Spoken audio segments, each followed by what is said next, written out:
Absolutely wonderful. Hi, and welcome to another installment. I'm going straight in, Christo. Here we go then, Cuddy. The chatter about the chatter, ladies and gentlemen. Welcome to another one. Yes, I've changed the background prior to mind management. We are still monkey mind relaxation, but prior to mind management is so close to my heart.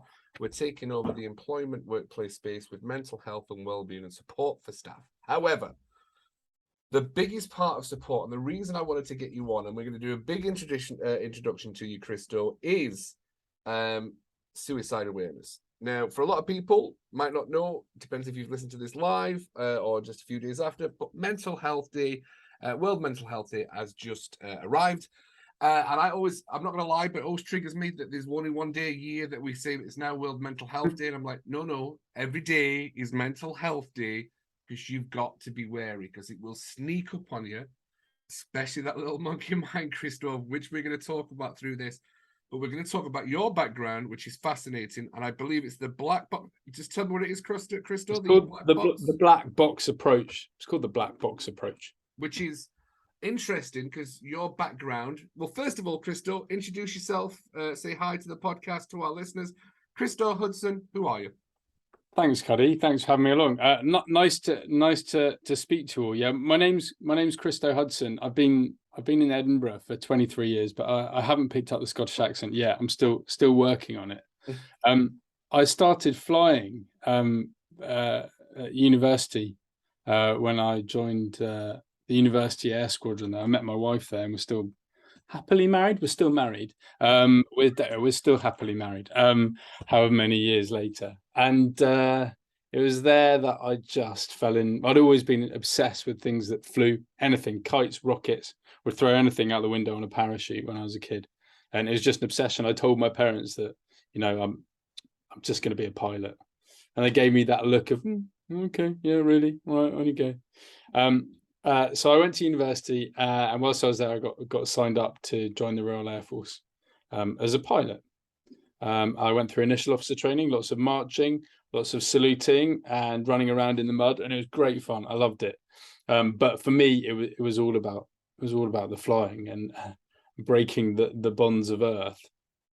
I think probably even at that time it was about escapism. As soon as you accelerate down that runway, you can't do anything about the things, the Amazon driver or the running out of nappies. You can't do anything about that once you're airborne. So that was my dream, to be a fast jet pilot, and it materialized. I went through initial bit of flying training, and then found out that actually wasn't very good.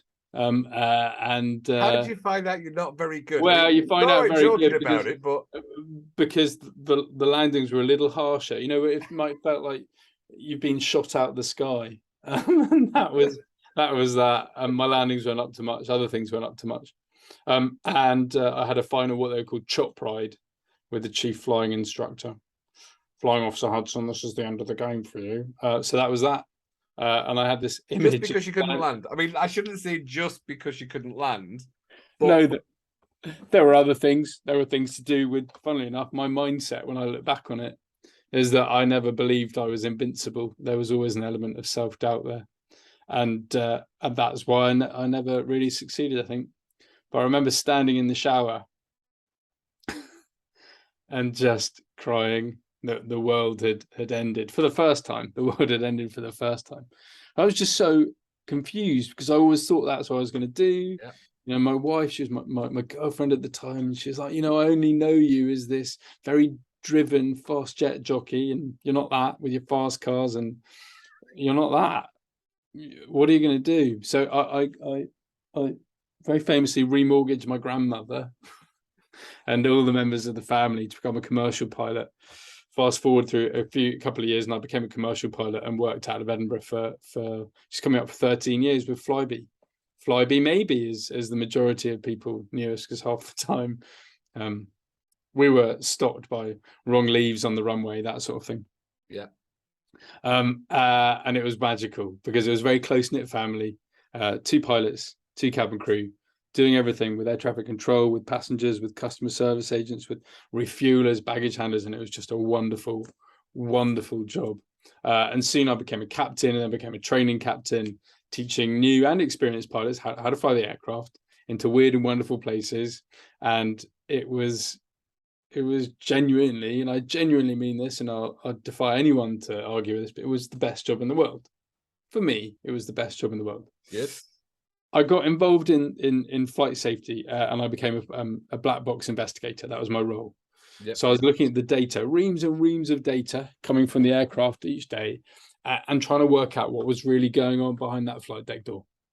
And I found during these investigations into these incidents and trends that we were being asked to operate very expensive, highly automated machinery like machines. And we just couldn't, because we were human. When we closed that flight deck door, that stuff that was going on in our lives, our relationship problems, our financial problems, the running out of nappies, all that sort of stuff, that doesn't stay outside the flight deck door. It was coming in, and it was manifesting itself in the workplace. Mm-hmm. There's little changes in people's behavior, things that just weren't normal for them. So I did this. And why did I love it? I loved it because I'm curious. Curious is the word. Curious is a good word. Yes. Curious is better than nosy, isn't it, Cuddy? Yeah. So I was doing that, and I just loved it because there was always an outcome, and that outcome was to help that person understand why they were behaving in a certain way. So that was that. Life was good. We just had our fourth child, and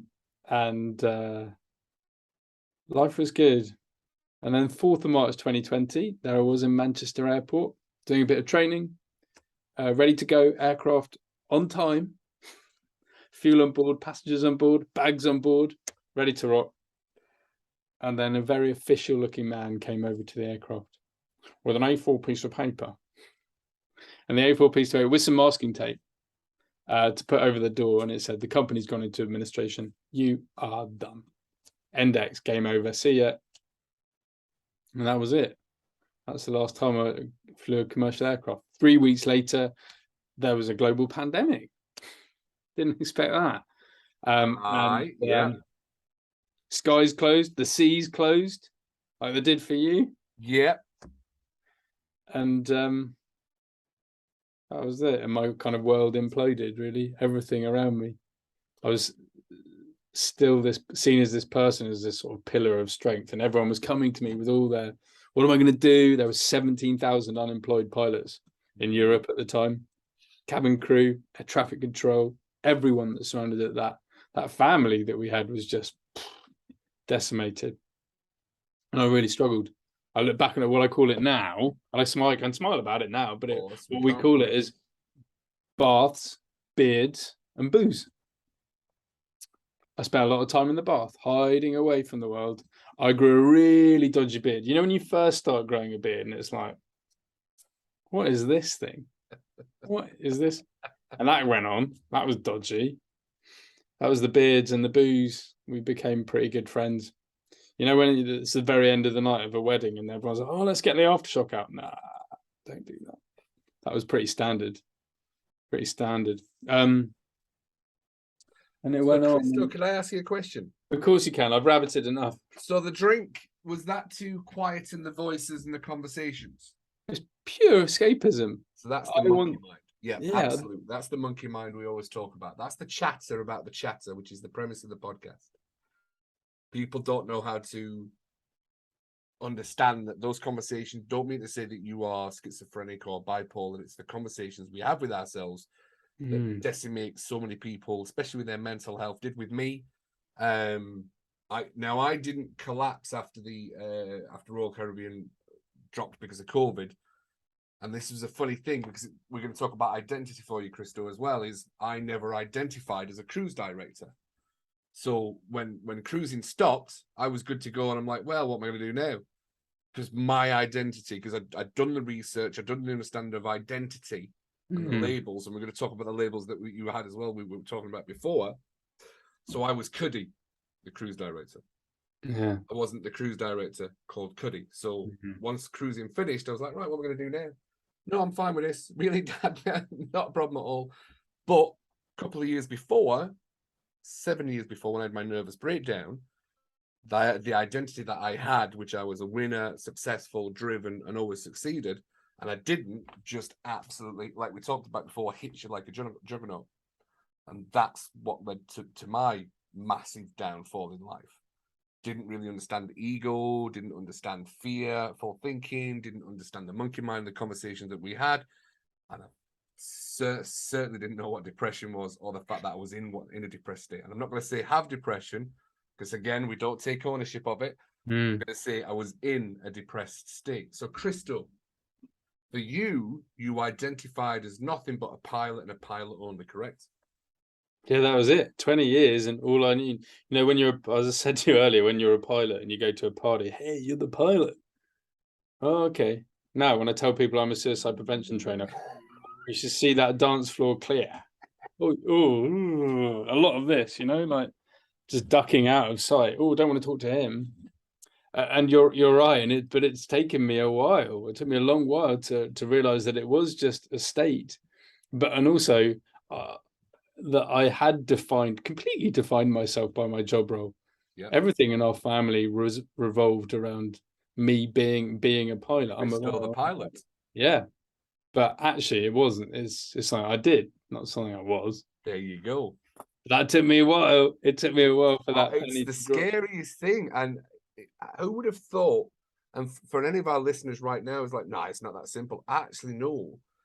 The fact that, and what I do as a mind management coach is I work on identity, beliefs, and the blueprint of what we are. That's kind of how we work at your belief systems, your identity, and the actions that you have around that, your mental health and emotional states that we create. And it's a pillar of the identity people do not understand. So when people lose their jobs, as you did, and they've been miners for years, and they're like, well, what am I going to do? Because I'm not a miner anymore. And that's where the thinking stops for a lot of people. Or I'm not a pilot anymore. That's, as you found, is, well, actually now you're not a pilot, you've got all these options, but you don't see the options. Those options don't exist because you're like, well, I'm not a pilot anymore. So that's where depression comes from for a lot of people, is, well, I can't do this. We're forgetting about the 75,000 things we can do. We're like, well, no, I can't do this, and this is me. This is what I do. I mean, you're so right. I think we're getting so ingrained into what we do, and it is that state. It's that state of mind. And I think a lot of my friends, even now, fast forward to 2 years of doing what I do now, they are still really surprised, Cuddy, that I'm not going back to it. Yeah, they're like, but that was you. That was you. That was you, the trainer, the incident investigator. That was you. And I look back at it and smile and go, yeah, that's something I did, not something that I was. But it's a whole mindset. It's a whole mindset shift. It really is. Unless someone has the tools to do that. And I now have those tools, but at the time, I've just applied for every single flying job there was, because I believe that's all I could do. Yeah. With my life. Every time you get a knockback, you're like, well, what else am I going to do? I'm a pilot. So I completely understand that, Christo. And it's so nice that you can look back on it with a smile. Oh, God, yeah. When you're in that mist, when you're in that downward spiral, I mean, it's torture. It's a horrible place. It's a really horrible place. And you talked about PTSD, and that was a PTSD. I always get, is it PTSD? PTSD, post-traumatic stress disorder. Yeah, that's right. So I work with a lot of people that have technically self-diagnosed that label. And once we get down to it, like, nope, that's just a label. So let's get past that. So it's that label, and you take ownership of that label. No, I believe you did some NLP with somebody who was like, actually, I don't have that anymore. No, you don't. You never had it in the first place. It wasn't yours to own. Yeah, I was completely unaware of the world of NLP, and I was completely unaware that what I was experiencing could be labeled as post-traumatic stress disorder, that re-experiencing something. Yeah. And I was having recurrent nightmares, very vivid dreams, often associated with those sort of anxiety disorders, very vivid dreams, a repetitive dream. And I'd had it for 15 years. And I think it's called the Swish method. I think that's what he used on me. And and it was gone. I haven't had it since. I love that smile. I love that realization. It's just I love it. just very bizarre that just sitting, as I said, sitting like Alan Partridge in the in the Holiday Inn on the M6 in the midst of someone else's office Christmas party, that someone could have that effect on me. Anyway, so that was that. I mean, yeah, that's more recent. It's Yeah, amazing. Well done, Christo. thank you. I often I love this. Is what if your worst day was actually your best day? A lot of people never look at their worst day, their trauma, and I always look back at if I hadn't have had my nervous breakdown, I wouldn't have had the awareness and the understanding and then the journey that I had to go through to build myself back up from that. So actually, I am so grateful to my nervous breakdown. I'm thankful for it. I am so grateful, because clearly I wasn't as clued up as what I thought I was. And that juggernaut hit me is like, no, you've got so much more to learn, sir. You've got so much more to learn.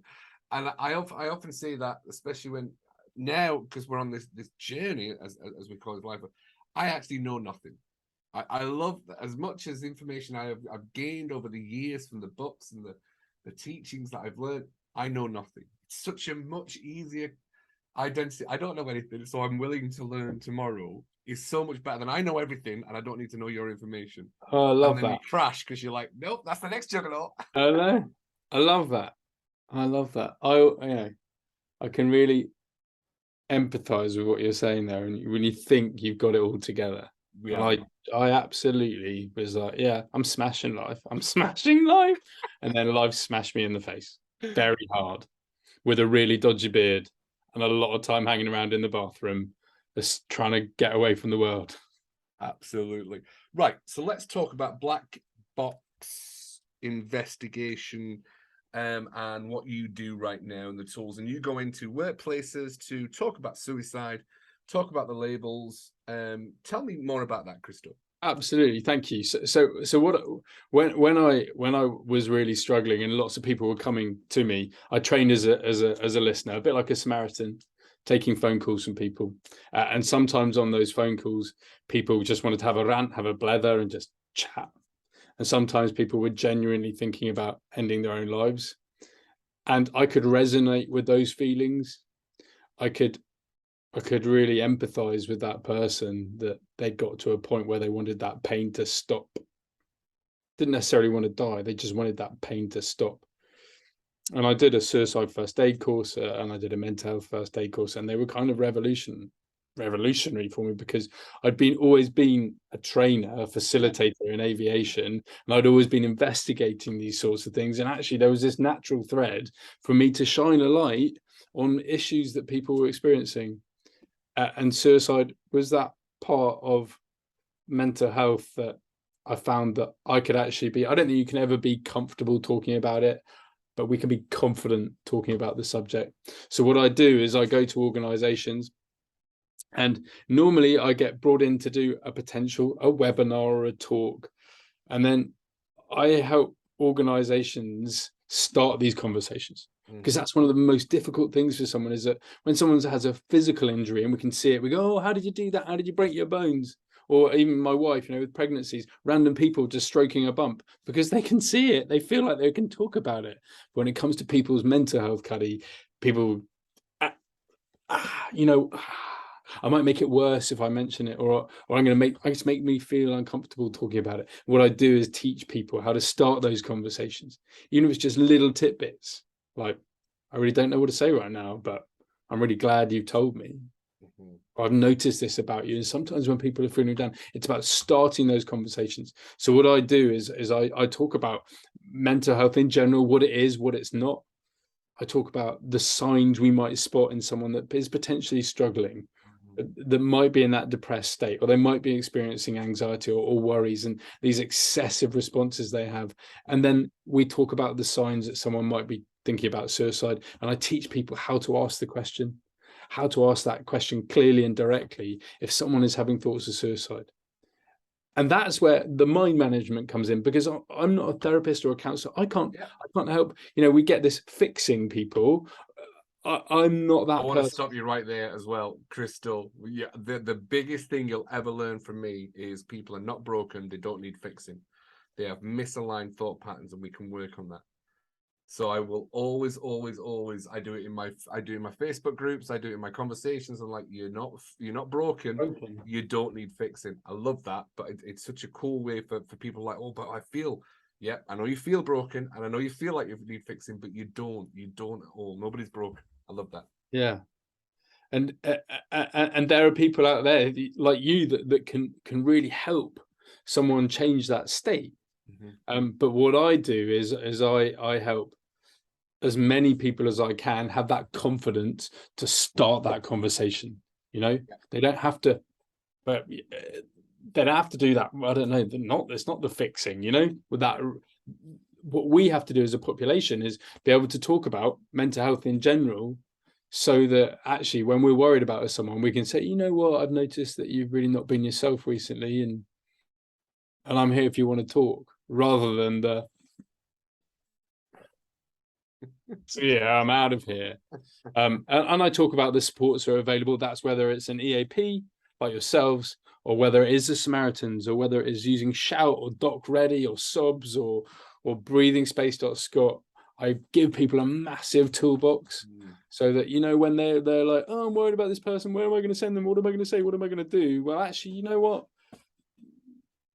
They can have that confidence to do that. So that's essentially what I do, and I love it, because you get these moments. And I always say to people, if you come on a mental health first aid course, for example, I always make a financial bet, as I know that one of you is going to come back within 24 hours. I'll donate 50 quid of my own cash to Mind Charity, whoever it is that they will come back. Someone will come back and say, you know what, I've had the confidence now to ask that person I'm worried about, so they can get that support. Yeah. And I love it. It is approaching those subjects, especially when you can see people. And it's always a tricky subject, because, do you know, a lot of my clients, believe it or not, are mental health first aiders. And they're like, oh, I've got to do the training. Why did I not spot it for myself? Remember when we chatted? Oh my God, I'm actually the company's mental health first aider. And I'm like, they didn't see it themselves. Like, oh my God, no, were you kidding? And I'm like, no, it's not a problem. It's fine. It's, look, just because we know about it and we talk about it doesn't mean to say we recognize it all the time in ourselves. Yeah. And that's where projection comes in a lot of the time. Because I work for Royal Caribbean, and there was programs in place of how to spot it. But then there's emotional reasons. So if some people are in a bad state, you start projecting their bad stuff on everybody else. Look at this person, look at this person. So you're not looking at the person with it. So I think it's fascinating what you do, Christo. I think it's absolutely amazing. And we were talking about it, that, you know, that mental health first aiders is a great start, but sometimes it's that band-aid on a massive, deep scar. Mm-hmm. And that's where priority mind management comes in, because we are actually the ones that go in and we take the clients in really quickly, and we help them work on their traumas that's causing the anxiety, their belief systems that's causing their depression, and we get people moving forward. And that's the power of what we've been doing at Priority Mind Management. It genuinely is, Crystal. So I found it fascinating that what you do is really. I did find it funny. You see, you go into the construction companies, and they're always looking at. You meet. They look at me, just you say, and they're like, "Who's this guy? He looks like a mortgage advisor. You know, he dresses like that. What's this guy about?" But I think it's, you know, as I said earlier, we all have our stories, whether that is where we've been at breaking point, or we feel like, you know, that there is what is there on earth for us.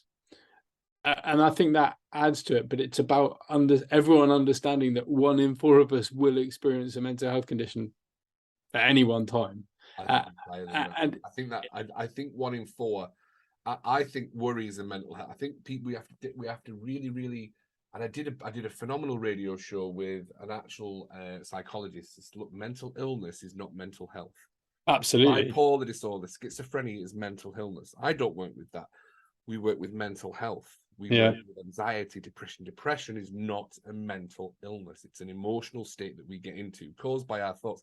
In fact, Crystal, you'll like this, and I love dropping this fact, because it's something that I've known about for years, that they've just now, air quotes, admitted that the chemical imbalances from depression, not what's causing the depression. Absolutely. It's Depression, amazing, isn't it?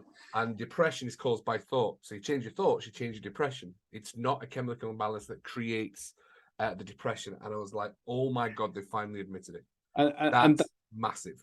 It is massive, isn't it? Because we hear about this overprescription, particularly on the NHS for antidepressants, and the guidelines have changed. The guidelines have changed to say, wait a sec, there's evidence to suggest that a prescribed program of physical activity can have the same effect on someone's symptoms of depression as a course of antidepressants. So why on earth wouldn't we encourage people to treat those symptoms potentially differently? And I think that's magical. The doctor's name. I'm sure they. So do you know, one of my clients, and you'll like this, Christo. One of my clients came to me, and I always sit down. I go through. Look, let me know. I'm not in a position to get you off medication or anything like that. That's something you have to talk to your doctor. But are you on medication? Yes. Okay. What am I on? Antidepressants. Okay. What for? Overthinking. Pardon? Overthinking. I'm like, what? Your doctor's put you on antidepressants for overthinking. Yeah, so I'm like, okay, what's causing the overthinking? Have you had trauma? You know, and is there anything that I need to know about in the past? No, I just can't turn off, just overthinking. So no trauma, no anything in the nope, pretty good life, just an overthinker. That to me just absolutely makes my blood boil. I'm like, no, overthinking. And there's something that I do with my clients. I literally can stop their overthinking in 2 sessions. They're like, oh my God, I don't need to do this anymore. Yeah, pretty much. Yep, it's that simple. And I think we like to overcomplicate things, Christo. Yeah, it's a protective thing, isn't it? It's always a protective thing. Yeah. Those cognitive distortions, those overthinkings, you know, we all do it. You know, I'm the world's best catastrophizer. I say, oh, what about this? What about this? What about this? What about this? And it is just an unhelpful thought. There is absolutely no evidence for it. It's like when you walk down the street and you wave at a mate and you say, morning, and nothing comes back. Now, you can either go ignorant or you say, didn't see me, or you can go, oh, what have I done? Yeah. That is a really powerful, unhelpful thought. And that's all it is. Yeah. There's no evidence for it, but our mind has gone to that place. And you talk about that. Now, I don't GP bash because no. I just feel, you know, in a 10-minute consultation, if you can even get one, for someone to get over that stigma, the self-stigma of having to say how they're actually feeling, which for some people is really difficult. Yeah. You know, because of the stigma surrounds it, the man out wet pants, the big boys don't cry. It's specifically men. Actually, you know, 36% of GP appointments for psychological reasons are made for men. Only 36%. And you know, it should be 50 really, but in a 10-minute appointment, someone has to get over that wall, which is sometimes massive for people, to actually explain what's going on for them, for then the GP to then potentially diagnose it and come up with a course of action so that a person is going to get support. No wonder historically that antidepressants have been oversubscribed. No wonder. But it's about understanding that there are so many other ways to help someone with those symptoms rather than just taking a pill. Did you go to the doctors when you were going through your tough times, Christo? No, I dealt with, that was the beards, the bath, and the booze. Right. So I went to the doctors because I didn't know what was going on. Yeah. So I'm not bashing the GPs in any way whatsoever. I think there's a place and a purpose for them in every way, and I know they've helped many of my friends out and stuff like that. So I went to the doctors because I'm in this funk. I just don't know what it is. I just can't get out. I'm like thinking all this stuff, and they went straight away to, oh, I've got the phone number for the Samaritans. I'm like, no, I've not really thought about committing suicide. Yeah, call the Samaritans. I'm like, no, I've come to the doctor because I think there's something wrong. And I'm like, you know, I've got these. I keep thinking about my wife. They're going to do this. It's just, no worries, call the Samaritans. I'm like, no, I'm not. No, I'm not wanting to commit suicide. And they were, all right, we've got tablets. And no, I just, it's really, no, I've got the tablet. No, I don't, it doesn't feel like it's the thing that I need to be doing is the tablets. Because I didn't have the awareness, but I'm like, believe it or not, a belief system from my parents was we don't take tablets unless you're absolutely don't take a tablet. Because I know my granddad and my grandma had been chronic hypochondriacs, or as they call it now, health anxiety. I love the way they've just renamed it. And they so my dad had like, no, we're not touching tablets, not touching tablets. So I'd always really tried not to take tablets and stuff, herbal stuff all the time. But yeah, that was one of those belief systems that I always appreciated from my parents and stuff like that. So I'm not bashing the doctors at all. No. I didn't mean it like that, but they do. They get a bashing. Yeah, and it's difficult. It would be really wrong of me to not come on here and speak to you, Cuddy, and not talk about language when we talk about suicide. We often use the term commit and suicide. Do you know why we use those two words together? No, but I like to listen to this, Christo. Because well, as you know perfectly so well with NLP, how we use language can really affect the way we think and the way we feel and how we behave. The term commit and suicide originally came together because it used to be a criminal offense. It used to be a crime, or committing a sin, committing a crime. But we still use that, in 2022, despite the fact in the UK it is no longer a criminal offense. Do you have any idea have a guess when it was decriminalized in the UK?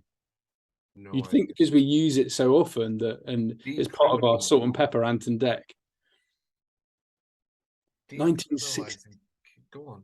1961. Wow. And the suicide. So can I ask you some questions on this? Yeah, of course you can. How do you react around people that nonchalantly say, I'm off to commit suicide? So what's really important, Cuddy, is that when before I go on, I'm just going to say there are many myths that surround the subject here. And the first myth surrounding suicide is that people talking about it won't go on to do it. It's just not true. Okay. And when you say that, someone's saying something quite flippantly or using humor, what we tend to do is match it with humor. Okay. And we go, oh yeah, don't be so ridiculous. Don't be so silly. Yeah. More often than not, someone talking about suicide is a sign that they are going to go on to do it. But they get deemed as attention seekers, or it's just a cry for help. Correct. Statistically, the people that get deemed as attention seekers and cries for help are unfortunately more likely to go on to die by suicide. Because if they consistently get told, oh, you're just an attention seeker, it's just a cry for help, and therefore people don't give them the support that they are genuinely asking for because people bat it off as a flippant comment, their intention can change. Their intention from intention to stay alive can then change to wanting to die, because they are telling people left, right, and center, and everyone is going, you know what, doesn't really mean it. That's one of the biggest myths. So I'm thinking then the monkey mind pops up because I'll show them. If they don't believe me, I'll prove it, because that's that internal monologue that we have. That's the monkey mind, you see, Christo. That's what I work with. So that's the conversations we have, because that's ego driven. Well, I'll prove them wrong. I'll have to have a serious think about that. But I can see an element of that. Yeah. So that's the one big myth. The other one that I should always try and dispel is that by asking someone clearly and directly if they're having thoughts of suicide, whether that will make them think about it. Okay. It's also not true. If I was to ask you, Cuddy, and you've known me for however long we've been chatting, if I was to say, Cuddy, would you mind giving me all of your salary for the rest of the year, please? You up for that? You laugh. That's ridiculous, isn't it? Yeah. Well, actually, it's also ridiculous for us to believe that by asking someone clearly and directly if they're having thoughts of suicide, that we can make them think about it. We are not that powerful. It's true. It's true. But what we can do is give them permission to talk about it if they are. We can open up that door that potentially someone may go through their life and no one will ever give them permission to talk about it because it's not a subject we talk about. I like that. And by asking them clearly and directly, you said the other day that you'd be better off dead, or you think people would be better off without you. And sometimes when people are really struggling, they talk about suicide and they talk about ending their own life. Are you thinking about ending your own life? And we always ask a closed question.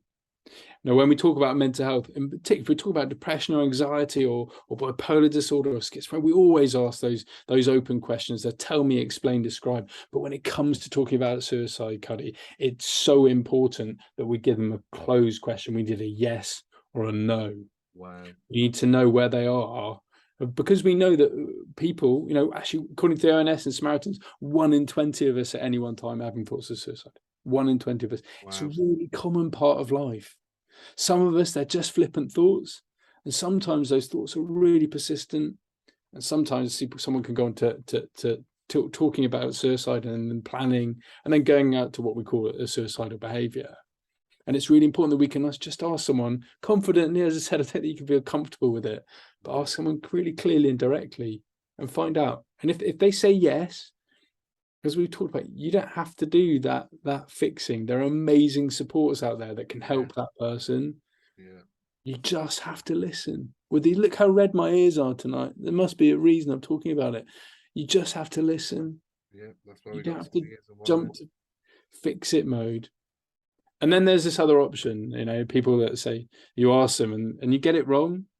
And you say, I'm worried about you and things have just been really concerned and I'm worried. And if you've been thinking about ending your life, and they say, no, what are you talking about? And you're like, you got it completely wrong. Yeah, you'll feel relieved, Cuddy. You'll feel really relieved that this person isn't feeling like this. But what this person now knows, is that you're all right to talk about the subject. And the more people we have in a population who are okay to talk about the subject of suicide, genuinely, the more lives we can save. It's true, Christo. It's true. Yeah, I get hot ear, don't I? What's that about? I get hot ears when I talk about it. Christo, you're fine. It's okay. But yeah, and it's just, and people also, they avoid the situation because we feel internally, if I'm going to be worried about someone, if I ask them, how's that going to make me feel? And I don't know what to say. And as respectfully as I can always deliver this line, Cuddy, for that moment, for that conversation, yes, it might feel this internal turmoil. It's not about us. No, it's not. It's about them. Yeah. And surely if we could feel that awkwardness, or however we want to call it, for that just amount of time, with the hope that that person can get that support that they need, surely that's worth it. Yeah. Powerful stuff, Christo. Thank you. My pleasure. Yeah, absolutely amazing. I love that. I know you're available on LinkedIn. I know that the business that you run is fascinating and definitely well placed in a lot of places. I like the fact that you've been working in construction, because I know that suicide rates are very high in men. And we do need to talk about. I'm a big bundle of emotional joy, in all fairness, Christo, to the point where my wife is like, "Are you crying again?" I'm like, "Yeah, but it's a really important episode on Netflix that I need to be watching." And she's like, "Why do you cry?" I'm like, "Because I've got emotions. I happily talk about them, because I've been in a place where I've not talked about them." Yeah. That's another can of worms, isn't it? Why we don't, as particularly men, we don't talk about it, but that's another podcast. But there are reasons. I'm sure there'll be more. Well, look, thank you so much, Christo. Thank you very much to everyone listening to this episode, this podcast, for World Mental Health Day. So I'm going to up this as quickly as possible because it's such an important subject and it's an important talk to have. So thank you, Chatter About the Chatter. I believe this is series 3, episode 2. A phenomenal podcast. Christo, thank you very much. My pleasure. Absolute pleasure. We'll hear you back shortly on our next podcast. Thank you very much for joining to this one. Thank you very much. We'll see you next time. Big love from Cuddy and Christo, everybody.